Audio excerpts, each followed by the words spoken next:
అందరికీ నమస్కారం. ఈరోజు కథ నిన్నే ఇష్టపడ్డాను పార్ట్ 7. రచించిన వారు మీనా కుమారి గారు. అంజలి ఆలోచిస్తూ ఉంది. యోగేంద్ర చెప్పిన మాటలను గుర్తు తెచ్చుకుంది. అంతేకాదు తన చెల్లెలు కూడా సలహాలు ఇచ్చింది. పూర్ణిమ అంజలి గారి పక్కన కూర్చొని, వదిన, అమ్మాయి గురించి సంబంధం అడగాలని అనుకుంటున్నాను అని మళ్ళీ మాట్లాడింది. అబ్బా, అడిగింది అడగడం, ఆగమ్మ, అత్తయ్య చెప్పాలి కదా సమాధానం అంటూ నవ్వాడు యోగేంద్ర. అంజలి ఆనందరావు గారి వైపు చూసింది. ఆడవాళ్ళ విషయంలో నాకు పెద్దగా అవగాహన లేదు అంజలి. నీకు ఇష్టమైతే నాకు ఇష్టమే అన్నారు ఆయన. అవినాష్ని అడిగాను. అవినాష్ కొంచెం కోపం స్వభావి. నీకు తెలుసు కదా పూర్ణిమ, వాడు వాళ్ళ మేనమామలాగా మెతక కాదు. తను పెళ్లి చేసుకునే అమ్మాయి బాధ్యతలలో కరెక్ట్గా ఉంటేనే ఇష్టం అని చెప్పాడు. నిజం చెప్పాలంటే వాడు కూడా బాధ్యతగా నడుచుకుంటాడు. అందుకే ఇలా చెప్తున్నాను. ఏ సంబంధం చూసినా నాకు ఒకటే, నీ ఇష్టమే నా ఇష్టం అని చెప్పాడు అన్నారు అంజలి. అన్నీ వింటూ ఉంది జాన్వి. పెళ్ళి కాకుండానే కండిషన్ పెడతాడా? నాకైతే అస్సలు ఇష్టం లేదు అన్నది చిన్నగా శాన్వితో జాన్వి. యోగేంద్ర అక్కడికి వెళ్ళి, ఇష్టం వచ్చినట్టు మాట్లాడకండి. బయట ప్రపంచం ఎలా ఉంది? బయటి సంబంధాలు చూస్తుంటే ఎవరికీ పెద్దగా నచ్చలేదు. నువ్వు మెచ్చిన వాళ్ళు మనకి నచ్చలేదు. పైగా నచ్చలేదు అన్న వాళ్ళ ముఖాలు ఫోటోలలో ఎలా ఉన్నాయో చూసావు కదా అక్క. అవినాష్ బావ బాగుంటాడు. ఇక చూడు ఎంత ఆస్తి కలిగిన వాళ్ళు. ఇలాంటి సంబంధం బయట మాట్లాడాలంటే భారీగా కట్నాలు కానుకలు ఇచ్చుకోవాలి. అది కూడా వాళ్ళకి నువ్వు నచ్చితేనే. మనకు తెలియదు. మనవాళ్ళు అయ్యేసరికి మనకు అర్థం కాదు.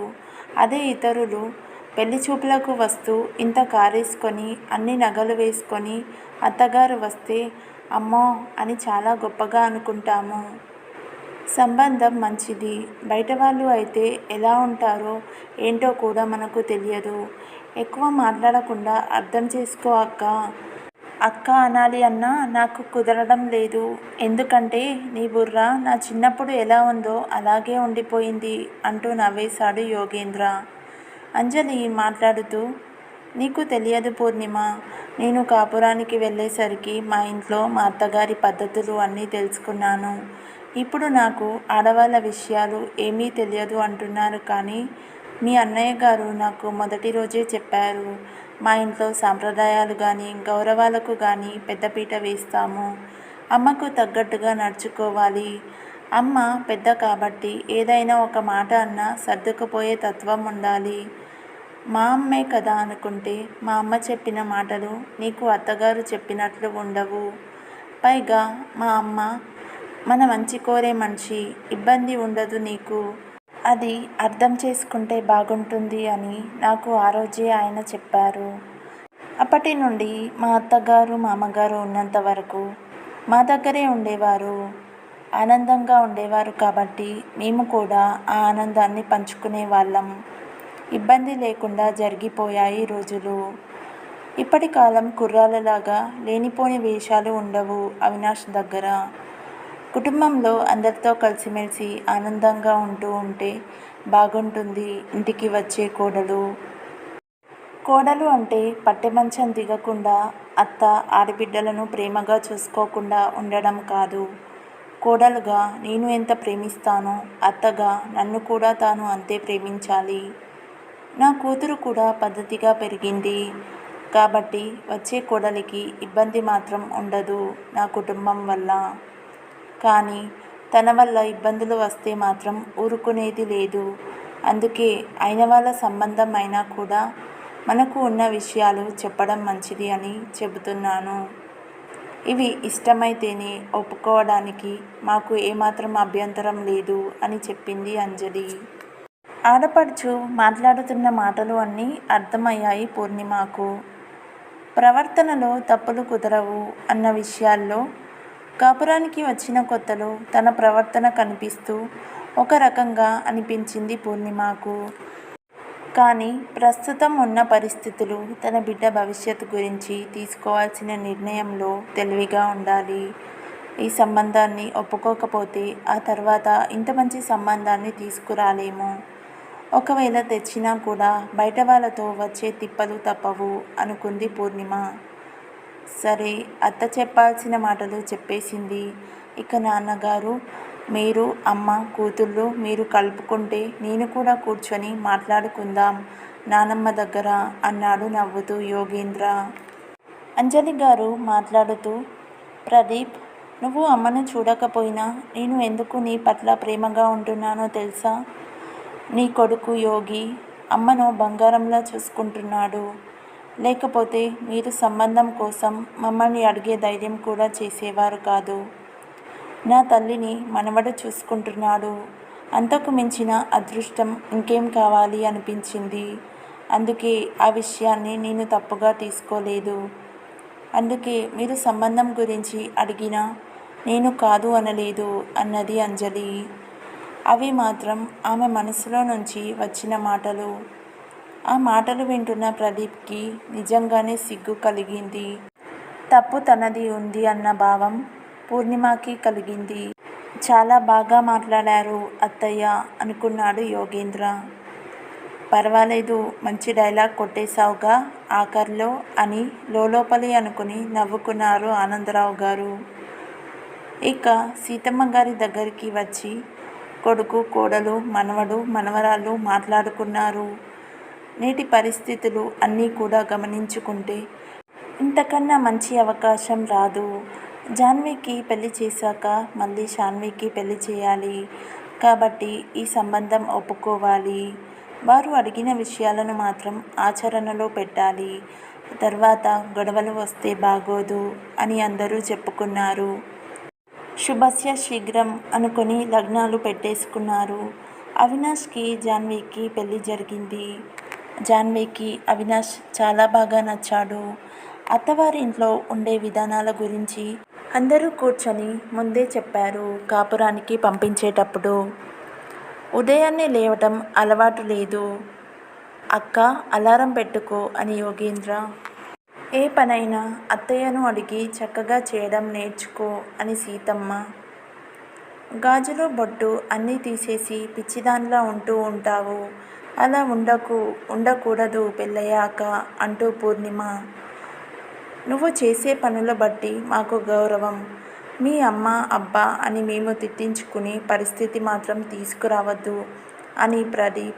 అవునే, అందరూ నాన్నలా ఉండరు కదూ, జాగ్రత్త అంటూ నవ్వుతూ యోగేంద్ర. మొత్తానికి ఉత్తమ ఇల్లాలకి కావాల్సిన లక్షణాలన్నీ లిస్టు రాసి మరీ చెప్పారు అందరూ ఒకరి తర్వాత ఒకరు. అబ్బా, ఏమిటి గోలా, ఇవన్నీ చేయాలి అంటే నాకు గుర్తు ఉండాలిగా అన్నది జాన్వి. అబ్బా, గుర్తుండే పని ఏమీ లేదు అన్నట్టుగా ఉదయాన్నే లేచి మీ అత్తగారిని అడుగు. ఆమె చెప్పినట్లు చేసుకుపోతే అంతకన్నా నేర్చుకునేది లేదు అన్నారు సీతమ్మ. ఆడపిల్లలను ఎలా పెంచావే నా తల్లి, ఇప్పుడు చెప్పలేక చస్తున్నాం అనుకున్నారు సీతమ్మ. ఆడ మగ అన్న తేడా లేదు. నేడు యోగేంద్ర అబ్బాయి అయినా కూడా అన్ని పనులు క్రమశిక్షణగా చేసుకోవడం, పద్ధతిగా ఉండడం నేర్పించారు సీతమ్మ గారు. నాకు చిరాకుగా ఉంది. అత్తగారి ఇంటికి వెళ్ళాలంటే ఇవన్నీ గుర్తుకొస్తే భయంగా ఉంది అన్నది జాన్వి కోపంగా. మొదటి రాత్రి అయ్యే వరకు అలాగే ఉంటుంది. అయిన తర్వాత నువ్వే మీ ఆయన వెనుకాలే తిరుగుతావు అని జాన్వి చెవిలో చిన్నగా చెప్పింది. ఇదిగో బక్కదానా, ఏం చెప్తున్నావు అక్కకి? మంచి విషయాలు చెప్పు. బాగా తిను, నువ్వు బరువు పెంచుకో. అక్క, నువ్వు తగ్గించుకో అని నవ్వుతూ చెప్పాడు యోగేంద్ర. ఏం చేయను, తగ్గించి తిన్నా ఒళ్ళు తగ్గడం లేదు అన్నది కోపంగా జాన్వి. ఇప్పుడు తగ్గిపోతుందిలే మనవరాలా అంటూ సీతమ్మ గారు ముచ్చటగా నవ్వేశారు. జాన్వి అవినాష్కి మొదటి రాత్రి ఏర్పాట్లు చేశారు. ఎదురు చెప్పకు, ఏవేవో పిచ్చి మాటలు మాట్లాడకు అని చెప్పింది శాన్వి వాళ్ళ అక్కకు. ఎంతో ఆనందంగా గడిచిపోయింది మొదటి రాత్రి. తల్లిదండ్రులందరూ చెప్పినప్పుడు పనులు ఎంతో కష్టంగా అనిపించినా భర్తతో ఒక్కరోజు గడిపేసరికి అవన్నీ తన బాధ్యతలు అనుకుంది జాన్వి. జాన్వి ముఖంలో ముచ్చటైన కళని చూసి సంతోషపడ్డారు సీతమ్మ గారు. అవినాష్, అమ్మమ్మ, జాన్వి నిద్రపోతే లేవదు అంటూ నవ్వేశాడు. ఏమీ కాదు నానమ్మ, నీకు ఎలా చెప్పను అన్నది జాన్వి. మీరు చెప్పాల్సింది ఏమీ లేదే, నాకు అన్నీ తెలుసు అంటూ ముసిముసిగా నవ్వుకున్నారు సీతమ్మ. మొత్తానికి అక్క బావను లైన్లో పెట్టుకుంది, పర్వాలేదు.